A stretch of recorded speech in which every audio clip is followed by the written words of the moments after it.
Proper ಆದ bulk ಅನ್ನ ಹೇಗೆ ಮಾಡೋದು? ನಮಸ್ಕಾರ, ನನ್ನ ಹೆಸರು ಸಾಗರ್. ಮೊದಲನೇದಾಗಿ ಬಲ್ಕಿಂಗ್ ಅಂದ್ರೆ ಬಿಗಿನರ್ಸ್ ಆಗಿರ್ಬೋದು, ಇಂಟರ್ಮೀಡಿಯೇಟ್ ಆಗಿರ್ಬೋದು, ಸೀದಾ ಜಾಸ್ತಿ ತಿನ್ನಕ್ ಹೊರಡ್ತಾರೆ. ಕೊನೆಯದಾಗಿ ಏನಾಗುತ್ತೆ ಅಂದ್ರೆ ಹೌದು, ಅವ್ರ ಸ್ಟ್ರೆಂತ್ ಇನ್ಕ್ರೀಸ್ ಆಗುತ್ತೆ, ಹಾಗೇನೆ ಅವರು ತುಂಬಾ ದೊಡ್ಡ ಆಗ್ತಾ ಹೋಗ್ತಾರೆ. ಆದ್ರೆ ಹೊಟ್ಟೆ ಸಹ ದೊಡ್ಡದಾಗ್ತಾ ಹೋಗುತ್ತೆ. ಅದಕ್ಕೆ ಪ್ರಾಪರ್ ಆದ ಡಯಟ್ ಅನ್ನ ಫಾಲೋ ಮಾಡ್ಬೇಕಂತ ಹೇಳೋದು. ಪ್ರಾಪರ್ ಆದ ಡಯಟ್ ಅಂದ ತಕ್ಷಣ ಬರೀ ತರಕಾರಿ ಮಾತ್ರ ತಿನ್ಬೇಕಂತಲ್ಲ. ನೀವು 80% ಕ್ಲೀನ್, ಹಾಗೇನೆ 20%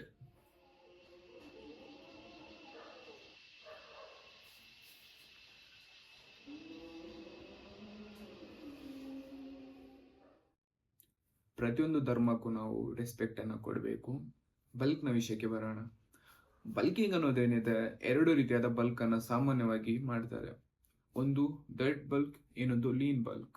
ನಾನು ಯಾರಿಗೂ ಸಹ, ನನ್ನ ಕ್ಲೈಂಟ್ ಆಗಿರ್ಲಿ ಅಥವಾ ನಿಮಗೂ ಸಹ ಡಯಟ್ ಬಲ್ಕ್ ಅನ್ನ ರೆಕಮೆಂಡ್ ಮಾಡೋದಿಲ್ಲ.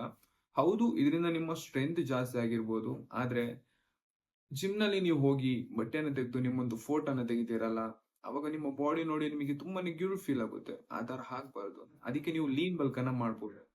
ಅಂದ್ರೆ ಮೊದಲನೇದಾಗಿ ನಿಮ್ಮೊಂದು ಮೇಂಟೆನೆನ್ಸ್ ಕ್ಯಾಲೋರಿಯನ್ನ ಕಂಡುಹಿಡಿದು 100 ಇಂದ 200 ಕ್ಯಾಲೋರಿ ಸರ್ಪ್ಲಸ್ ಅನ್ನ ಮಾಡಬೇಕು. ಇದನ್ನ 10 ಡೇಸಿಗೆ ಒಂದ್ಸತಿ ನೀವು 100 ಕ್ಯಾಲೋರಿಯನ್ನ ಜಾಸ್ತಿ ಮಾಡ್ತಾ ಹೋಗ್ಬೇಕು. ಯಾಕಂದ್ರೆ ನಿಮ್ಮ ಬಾಡಿ ಏನಿದೆ ತುಂಬಾನೇ ಸ್ಮಾರ್ಟ್ ಆಗಿರುತ್ತೆ, ಬೇಗ ಅಡಾಪ್ಟ್ ಆಗುತ್ತೆ. ಅಕಸ್ಮಾತ್ ನೀವು 1900 ಕ್ಯಾಲೋರೀಸ್ ತಿಂತಿದ್ದೀರಾ ಅಂದ್ರೆ 10 ಡೇಸ್ ವರೆಗೆ ನಿಮ್ಮ ವೆಯ್ಟ್ ಗೇನ್ ಆಗ್ಬೋದು, ಆಮೇಲೆ ಗೇನ್ ಆಗಲ್ಲ. ಯಾಕೆ ಹೇಳಿ, ನಿಮ್ಮ ಬಾಡಿ ಅದನ್ನ ಅಡಾಪ್ಟ್ ಮಾಡುತ್ತೆ. ಅದರಿಂದ ಹೇಗೆ ಸರ್ವೈವ್ ಆಗ್ಬೋದು ಅಂತ ಅದಕ್ಕೆ ತುಂಬಾನೇ ಚೆನ್ನಾಗಿ ಗೊತ್ತಿರುತ್ತೆ. ಹಾಗಾಗಿ ನೀವು 10 ಡೇಸ್ ಆದ್ಮೇಲೆ ಅಥವಾ ನಿಮ್ಮ ವೆಯ್ಟ್ ಯಾವಾಗ ಸ್ಟಾಪ್ ಆಗುತ್ತೆ ಅವಾಗ ಮತ್ತೆ 100 ಇಂದ 200 ಕ್ಯಾಲೋರಿ ಸರ್ಪ್ಲಸ್ ಅನ್ನ ಮಾಡಿ.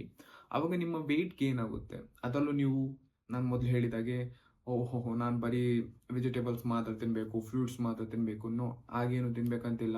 ಆದ್ರೆ ನಿಮ್ಮೊಂದು 80% ಡಯಟ್ ಏನಿದೆ ಕ್ಲೀನ್ ಇರಲಿ, ಸ್ವಲ್ಪ ನ್ಯೂಟ್ರಿಷನ್ ಚೆನ್ನಾಗಿರೋಂಥ ತಿನ್ನಿ, ಮತ್ತೆ 20% ಕೇಕ್ ಆದ್ರೂ ತಿನ್ನಿ, ಬಿಸ್ಕೆಟ್ ಆದ್ರೂ ತಿನ್ನಿ. ಆದ್ರೆ ಅದ್ರ ಜೊತೆ ನಿಮ್ಮೊಂದು ಫುಡ್ಸ್ ಅನ್ನ ನೀವು ಕ್ಲೀನ್ ಆಗಿ ಟ್ರ್ಯಾಕ್ ಮಾಡಬೇಕು, ಅಥವಾ ಒಂದು ವೇನ್ ಸ್ಕೇಲ್ ಅನ್ನ ತಗೊಂಡು ವೇನ್ ಮಾಡಿ ತಿನ್ನಿ. ಇದರಿಂದ ನಿಮಗೆ 90 ಇಂದ 100% ಅಕ್ಯುರೇಟ್ ಆದ ರಿಸಲ್ಟ್ ಸಿಗುತ್ತೆ. ಹಾಗೇನೆ ನೀವು ಯಾವುದೇ ಕಾರಣಕ್ಕೂ ದಡ್ ಬಲ್ಗೆ ಹೋಗಬೇಡಿ. ಯಾಕಂದ್ರೆ ನಾನು ಸಹ ದಡ್ ಬಲ್ಕ್ ಅನ್ನ ಮಾಡಿದ್ದೀನಿ ಅಂಡ್ ತುಂಬಾನೇ ಹಿಂಸೆ ಆಗುತ್ತೆ. ನೀವು ಒಂಥರ ಸುಸ್ತು ಅನ್ಸುತ್ತೆ. ಲಿಫ್ಟ್ ಮಾಡ್ತಾ ಖುಷಿ ಆಗ್ಬೋದು, ಅದೇ ನೀವು ನಿಮ್ಮ ಎಜಿಲಿಟಿ ಮತ್ತೆ ನಿಮ್ಮ ಎಂಜೂರೆನ್ಸ್ ಏನಿದೆ ತುಂಬಾ ಕಮ್ಮಿ ಆಗುತ್ತೆ. ಬೇಡ, ಅದು ಲೀನ್ ಬಲ್ಕ್ ಅನ್ನ ಮಾಡಿ. ಹಾಗೇನೆ ಇನ್ನು ಮುಂದೆ ನೋ ಬಿ ಎಸ್ ತುಂಬಾ ಇನ್ಫಾರ್ಮೇಟಿವ್ ವಿಡಿಯೋಗಳನ್ನ ಇದೇ ರೀತಿ ಆಗ್ತಾ ಹೋಗ್ತೀನಿ. ಯಾವುದೇ ರೀತಿ ಎಡಿಟ್ ಮಾಡೋದಿಲ್ಲ. ನನಗೆ ಏನು ಇನ್ಫಾರ್ಮೇಶನ್ ಗೊತ್ತು, ಯಾಕಂದ್ರೆ ನಾನು ಬಿಗಿನರ್ಸ್ ಆಗಿ ಇದ್ದೆ 6 ಇಯರ್ಸ್ ಹಿಂದೆ. ಹಾಗಾಗಿ ನನ್ನ ಕೈಯಲ್ಲಿ ಎಷ್ಟು ಆಗುತ್ತೋ ಅಷ್ಟು ನಿಮಗೆ ಈಸಿಯಾಗಿ ಹೇಳಕ್ಕೆ ಟ್ರೈ ಮಾಡ್ತೇನೆ. ಇಷ್ಟ ಆದರೆ ಲೈಕ್ಸ್ ಮಾಡಿ, ಶೇರ್ ಮಾಡಿ, ಹಾಗೆಯೇ ಸಬ್ಸ್ಕ್ರೈಬ್ ಮಾಡಿ. Thank you so much all.